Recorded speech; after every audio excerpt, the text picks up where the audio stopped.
Boa tarde a todos. A nossa aula de hoje vamos falar um pouco sobre a União Ibérica, a administração portuguesa e os poderes locais.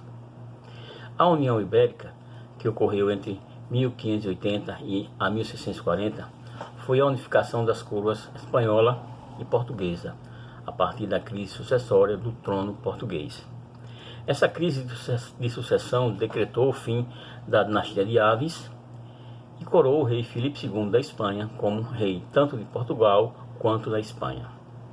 Com a morte do rei Dom João III, em 1557, subiu ao trono de Portugal o seu neto, o menino Dom Sebastião.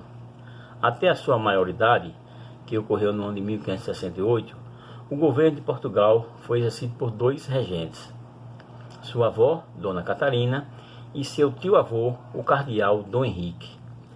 Após ter governado Portugal durante 10 anos, Dom Sebastião morreu lutando na Batalha de Alcácer Quibir contra os mouros no Marrocos, no norte da África, no ano de 1578. Mouro era o nome dado pelos cristãos às pessoas de pele escura e de religião muçulmana que habitaram a Península Ibérica do século VIII ao século XV. Pois bem, como o rei não havia deixado herdeiro para sucedê-lo, quem assumiu o trono de Portugal foi o seu tio-avô, Dom Henrique. No entanto, Dom Henrique acabou morrendo 2 anos depois, em 1580. E, como também não possuía herdeiros diretos, foi iniciada uma crise de sucessão do trono português. Após a morte de Dom Henrique, 3 pretendentes alegaram parentesco com Dom Sebastião e lançaram-se na luta pelo trono. Foram eles Antônio, prior de Crato, Catarina de Portugal e o rei da Espanha, Filipe II. Antônio ainda chegou a ser aclamado rei de Portugal por seus apoiadores. No entanto, o rei da Espanha, Filipe II, que possuía grande apoio entre os membros da nobreza portuguesa, depois de invadir Portugal e vencer pequenos conflitos contra Antônio, é também coroado como rei de Portugal. Assim, Filipe II foi coroado rei de Portugal, chegando ao fim a dinastia de Avis. Como havia só um rei, Espanha e Portugal se submeteram a uma mesma coroa, a União Ibérica. Na prática, o domínio espanhol sobre Portugal aboliu as determinações do Tratado de Tordesilhas, o que favoreceu o avanço dos colonos portugueses em direção ao interior do Brasil. Em razão desse avanço, o território se expandiu, sobretudo na busca por metais preciosos. Durante o seu reinado, Filipe II manteve os portugueses nos cargos relacionados à administração de Portugal e das colônias portuguesas, sobretudo aqui no Brasil. Essa ação do rei foi tomada para evitar qualquer tipo de desgaste com os portugueses, assim minimizando o risco de que rebeliões acontecessem em Portugal. Portanto, percebe-se que a Espanha não assumiu o controle sobre a colônia portuguesa, deixando-a a cargo dos portugueses.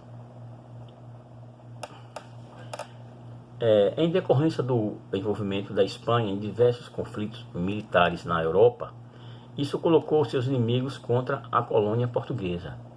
Inglaterra, França e Países Baixos invadiram por várias vezes o território da colônia. Isso enfraqueceu a economia portuguesa e acarretou um movimento pela restauração de sua autonomia, que foi liderado pelo Duque de Bragança. O domínio espanhol sobre Portugal só terminou no ano de 1640, quando o Duque de Bragança foi coroado rei de Portugal, com o título de Dom João IV, inaugurando assim a dinastia de Bragança no trono de Portugal e o fim da União Ibérica.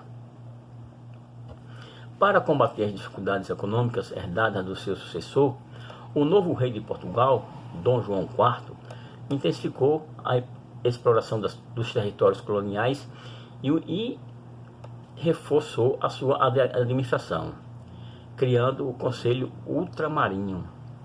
Esse conselho foi um órgão criado em Portugal no ano de 1643, durante o reinado de Dom João IV, com atribuições em áreas financeiras e administrativas, primeiro da África e da Índia portuguesa, e depois de todo o ultramar português, incluindo aqui o Brasil. Com a criação desse órgão, ampliou a fiscalização da metrópole sobre a colônia. Essa medida, dentre outras, gerou os primeiros conflitos entre os colônios insatisfeitos e a coroa portuguesa. Esse aqui é o retrato do rei Dom João IV, o homem que assumiu o trono de Portugal após o fim da União Ibérica. Vamos falar agora um pouco sobre a administração portuguesa aqui na colônia, aqui no Brasil, e os poderes locais, né? No ano de 1572, Portugal decidiu dividir a administração da colônia entre dois governadores, um com sede em Salvador e o outro com sede no Rio de Janeiro. Isso não deu certo e 6 meses depois o governo foi unificado. No ano de 1621, ainda durante a União Ibérica, foi realizado mais uma divisão administrativa da colônia, dessa vez entre o estado do Maranhão e Grão-Pará, com a capital em São Luís e depois em Belém, e o estado do Brasil, com a capital sendo em Salvador, sendo que a partir de 1763 a capital passou a ser no Rio de Janeiro.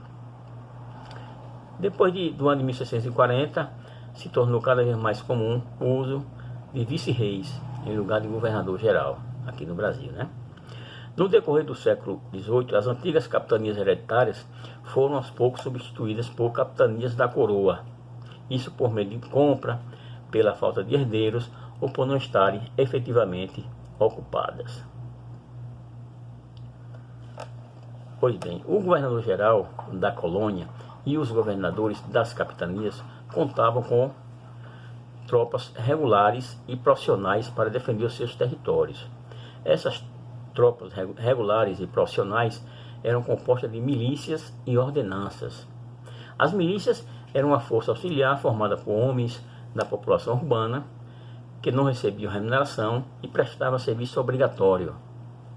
Hoje tem semelhança às milícias o serviço militar obrigatório, né, para jovens que completam 18 anos aqui no Brasil. Pois bem, as ordenanças eram organizadas sempre que necessário, reunindo toda a população masculina em boas condições físicas, com idade entre 18 e 60 anos. Essa organização militar ajudou a impor as diretrizes, ou seja, as ordens, viabilizando assim a exploração da colônia. Na administração da América Portuguesa, ocupavam um papel secundário os senados das câmaras municipais, que reuniam os administradores das vilas, povoados e cidades. Eles eram os responsáveis pelas questões políticas, administrativas, judiciárias, fiscais, monetárias e militares. Isso no âmbito local, né? No âmbito dos povoados, das vilas, das cidades, né? Os vereadores que compunham as câmaras municipais eram todos grandes proprietários de terras, conhecidos naquela época como homens bons. Somente eles podiam votar e ser votados. A presidência da Câmara era exercida por um juiz de fora, quando nomeado pela autoridade régia, pela autoridade do rei, né?